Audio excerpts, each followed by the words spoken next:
Haleluya, haleluya. Selamat pagi saudara-saudara yang dikasihi oleh Tuhan Yesus Kristus. Kita bersyukur senantiasa atas anugerah Tuhan yang luar biasa. Hari demi hari Ia memelihara, melindungi kita dengan luar biasa. Mari sama-sama kita melihat kembali firman Tuhan dalam kitab Yakobus pasal 1 ayat 19.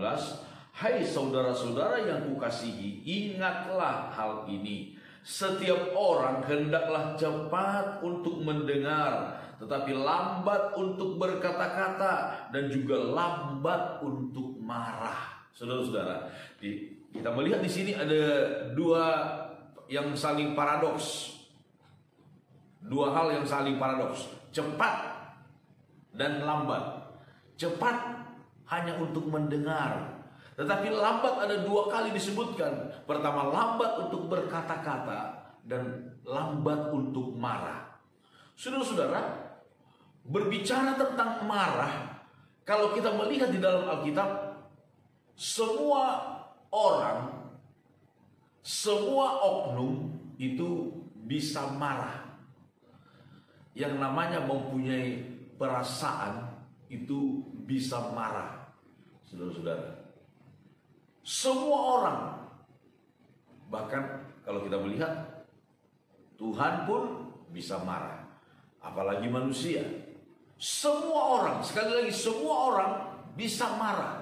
Tidak peduli apa jabatannya, bagaimana statusnya, apakah dia seorang pendeta atau hanya sebagai seorang jemaat, apakah dia seorang pemimpin atau sebagai orang yang dipimpin. Saudara-saudara, apakah dia seorang ayah atau ibu orang tua, atau apakah dia seorang anak, apakah dia guru, apakah dia murid, semua orang bisa marah. Tetapi yang perlu kita lihat, saudara-saudara, firman Tuhan berkata, setiap orang biarlah kita lambat untuk marah. Lambat untuk marah. Saudara-saudara, kalau kita marah, kita harus perhatikan apa yang menjadi penyebab kita marah. Itu yang paling utama. Mengapa kita perlu disebutkan lambat untuk marah? Supaya kita tahu mengapa kita marah. Mengapa kita marah?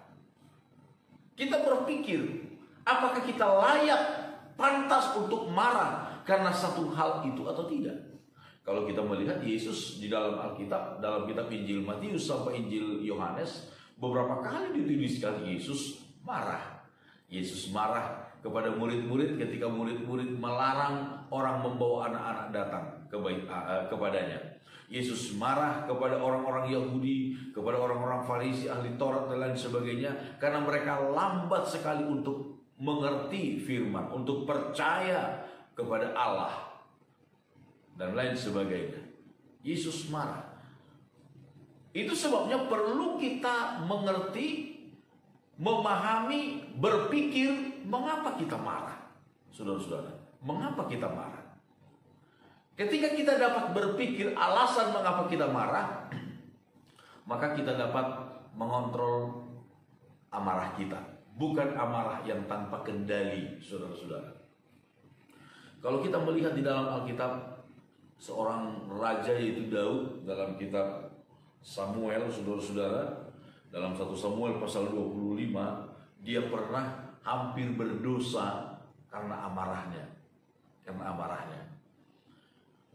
Ketika Nabal, seorang yang tidak tahu berterima kasih itu, dilihat oleh Daud, dirasa oleh Daud menyia-nyiakan, menyepelekan, menghinakan mereka, maka dia dengan segera berkata kepada anak buahnya, kepada teman-temannya, ayo sandang pedangmu.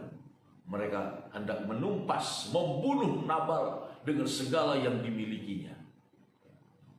Tetapi untunglah ada seorang wanita bijaksana, Abigail, yang mencegah Daud untuk melakukan perbuatan yang berdosa di hadapan Tuhan.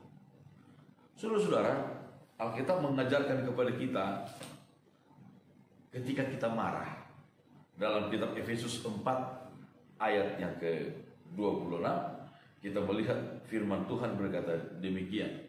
Efesus 4 ayat 26, apabila kamu menjadi marah, janganlah kamu berbuat dosa. Janganlah matahari terbenam sebelum padam amarah. Marah, silahkan saudara-saudara, asalkan dengan alasan-alasan yang tepat, asalkan dalam kendali emosi yang baik, saudara-saudara. Silahkan. Orang yang tidak pernah marah, saya kira bukan orang, saudara-saudara. Semua orang pernah marah, bisa marah. Tetapi firman Tuhan memberikan kepada kita batasan. Kalau kamu menjadi marah, jadi bukan sedikit-sedikit marah, bukan pemarah. Kalau kamu menjadi marah, janganlah kamu berbuat dosa. Jangan menimbulkan dosa. Misalnya saking marahnya akhirnya membunuh orang lain. Saking marahnya akhirnya melakukan tindakan-tindakan yang merusak. Berdosa jadinya. Janganlah matahari terbenam sebelum padam amarah. Ini tentunya sebuah kiasan, saudara-saudara. Janganlah matahari terbenam. Kalau kita marahnya pada waktu malam bagaimana, saudara-saudara? Artinya, saudara-saudara, artinya adalah jangan sampai kasih Allah di dalam diri kita itu hilang ketika kita marah. Jadi marah, tetapi tetap dalam koridor ada kasih Allah yang menggerakkan di dalam hati kita. Amin. Tuhan Yesus memberkati kita.